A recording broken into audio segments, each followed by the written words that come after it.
Selamat datang di channel Denny Pinontoan. Jangan lupa like dan subscribe.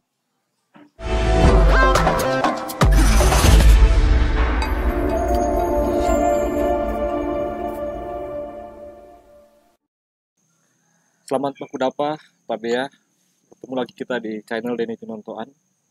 Dan saya kali ini akan berbagi cerita dan juga refleksi tentang apa yang akhir-akhir ini dilekatkan atau diidentifikasi sebagai salah satu, ya mungkin menurut mereka adalah ciri khas dari masyarakat Minahasa, yaitu yang disebut dengan istilah kuliner ekstrim.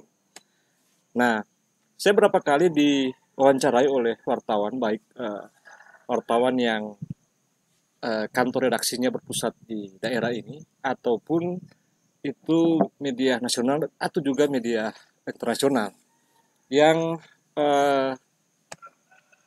meliput tentang apa yang menurut mereka suatu yang unik di Minahasa, yaitu apa yang umum diistilahkan di media itu kuliner ekstrim.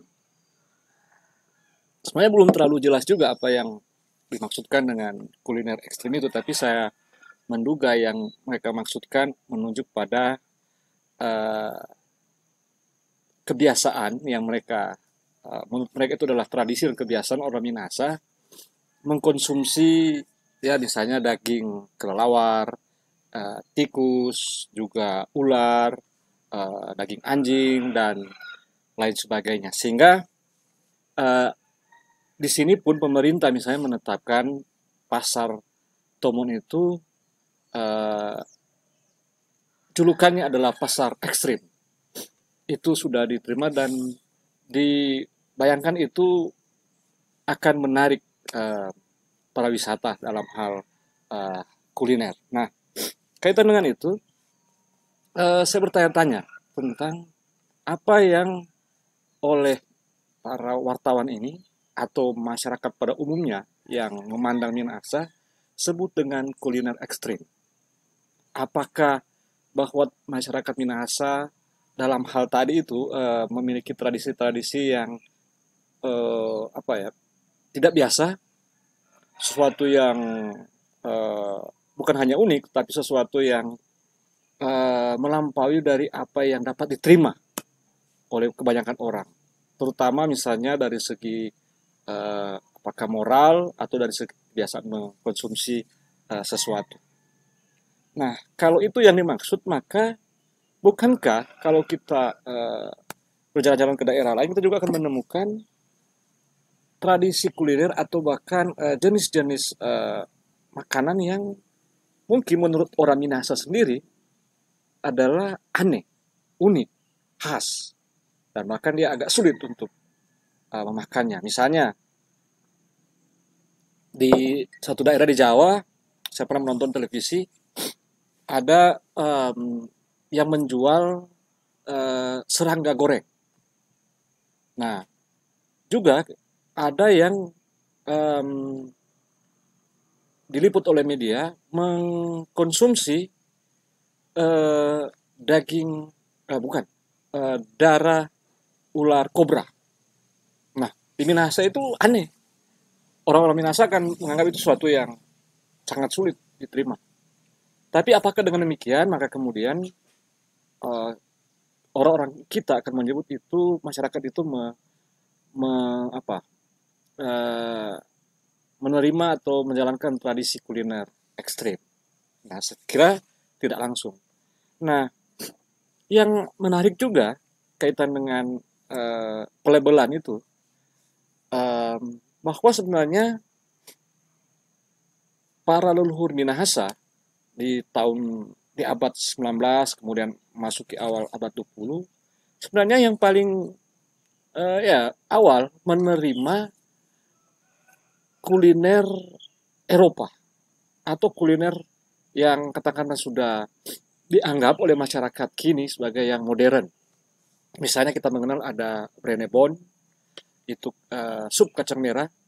Kalau di sini biasanya dicampur dengan daging babi atau kaki babi disebut koling, atau kue jenisnya brudel misalnya, eh, ya khas Eropa.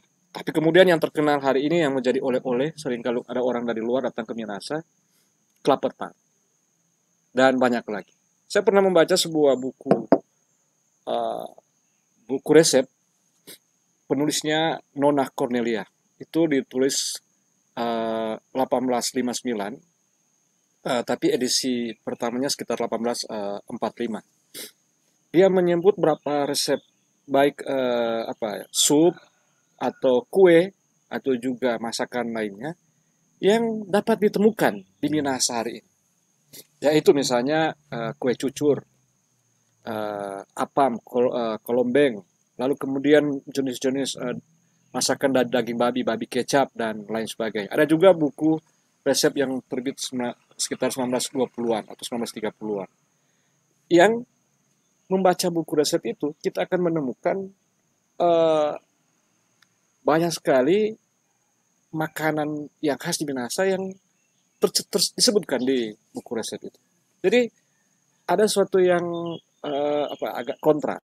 Nah, jadi dengan kemudian uh, mereka melihat dan mendokumentasi apa yang mereka saksikan di pasar-pasar, misalnya pasar Tomohon, pasar Langon, pasar Kaongkoan, yang menjajahkan daging-daging hewan ini, maka komunitas ini kemudian mengatakan bahwa seperti yang diberitakan oleh sebuah media, ini cara dari masyarakat barbar.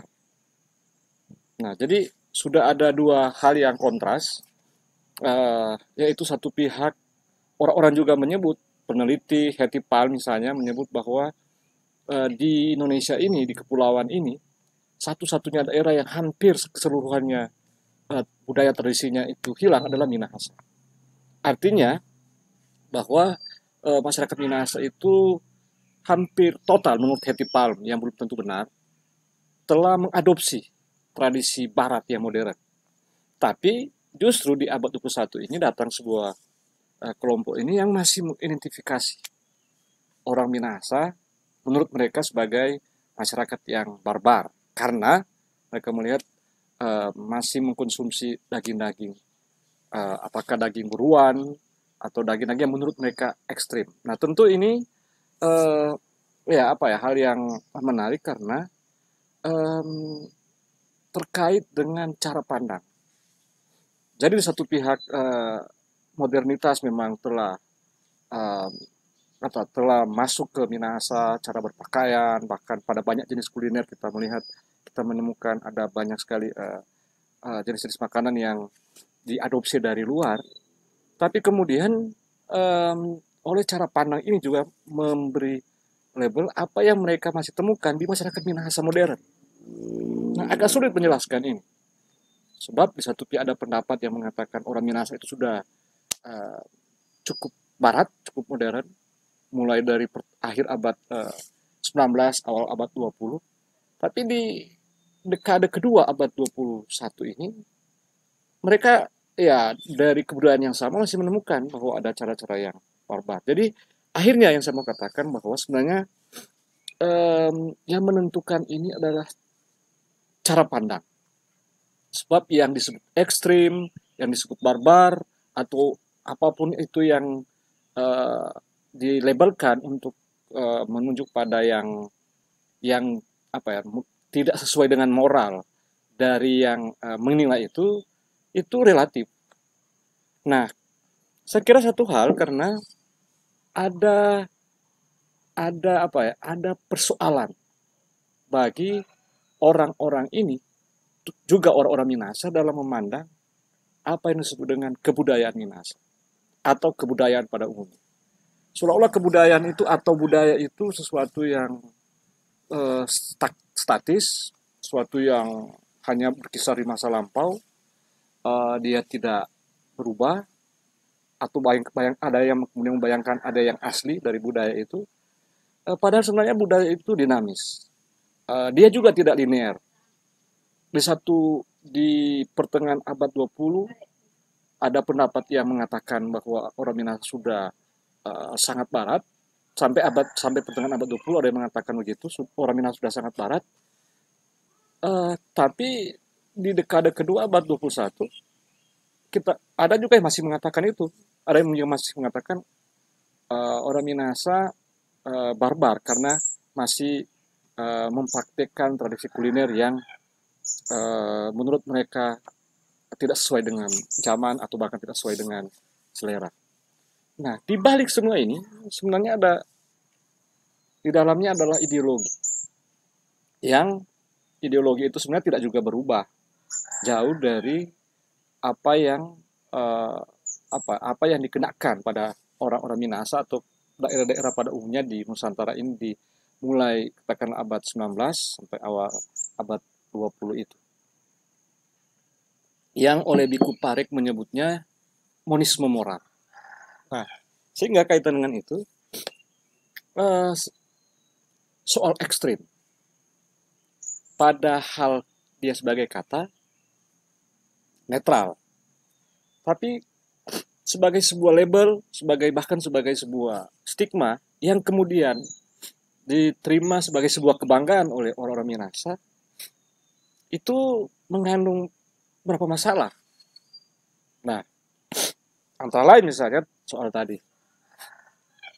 Ketika hari ini masih ditemukan ada tradisi makan daging yang apakah daging babi, daging anjing, juga kelelawar, tikus dan lain sebagainya, dan itu langsung disebut sebagai kuliner ekstrim dan turunannya adalah itu ciri dari masyarakat barbar.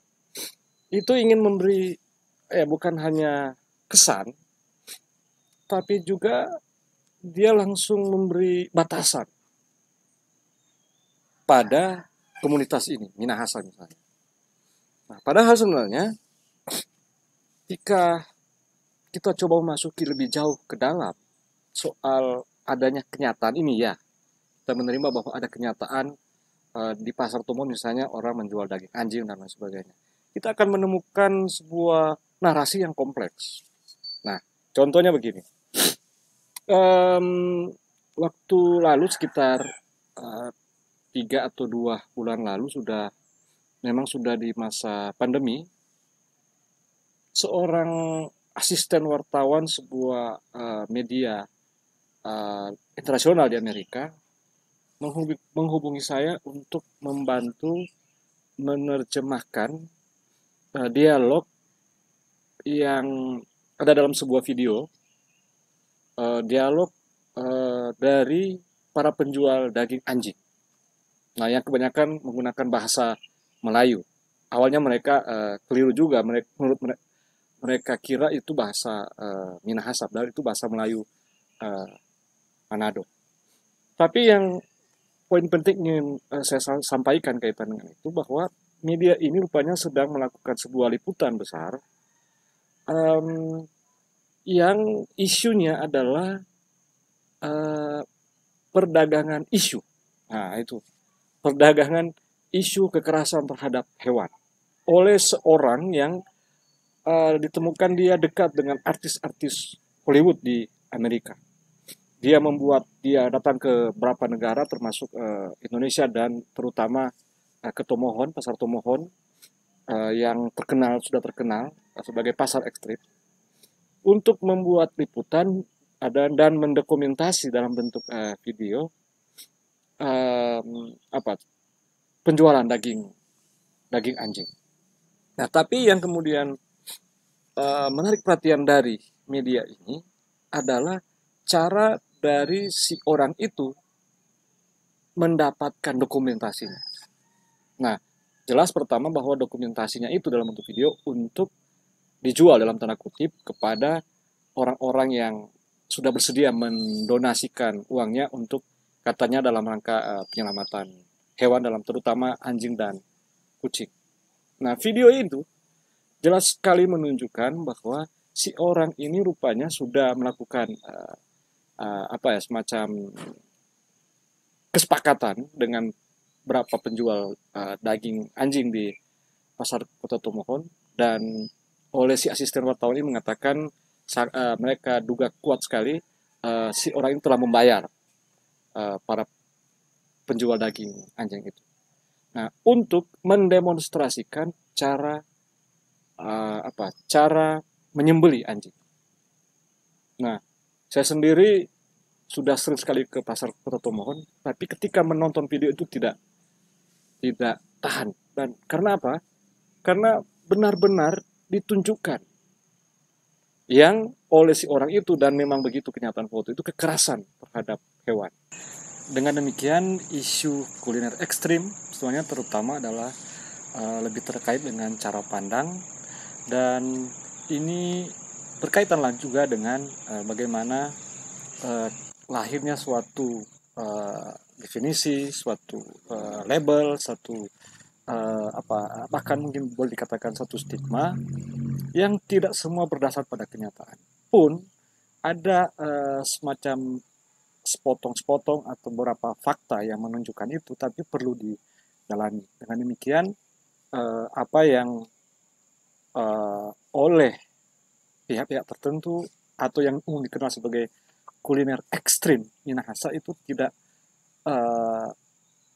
otomatis menunjuk pada tradisi kuliner yang aneh, yang unik, atau bahkan yang barbar. Bahwa ada narasi di dalamnya yang perlu dipahami, perlu dimengerti lebih objektif atau lebih komprehensif. Dan tapi sebenarnya ini juga hendak mau menyampaikan tentang bahwa apa yang dimakan, bagaimana proses kemudian sesuatu itu dapat dimakan, atau tradisi kuliner pada umumnya itu adalah sebuah narasi. Kuliner ekstrim bolehlah katakan, ya katakanlah dia sudah istilah umum untuk menyebut jenis-jenis kuliner yang unik atau khas di Minahasa. Padahal tertentu dia harus diwaspadai, dapat bermakna atau bertendensi negatif tertentu untuk stigma, tapi rupanya pada hal tertentu itu sesuatu yang ya bisa dipahami, bisa dikelola menjadi sesuatu yang khas atau unik di daerah tertentu, dalam hal ini Minahasa. Demikian saya dari Pinontoan. Jangan lupa like and subscribe. Makasih banyak.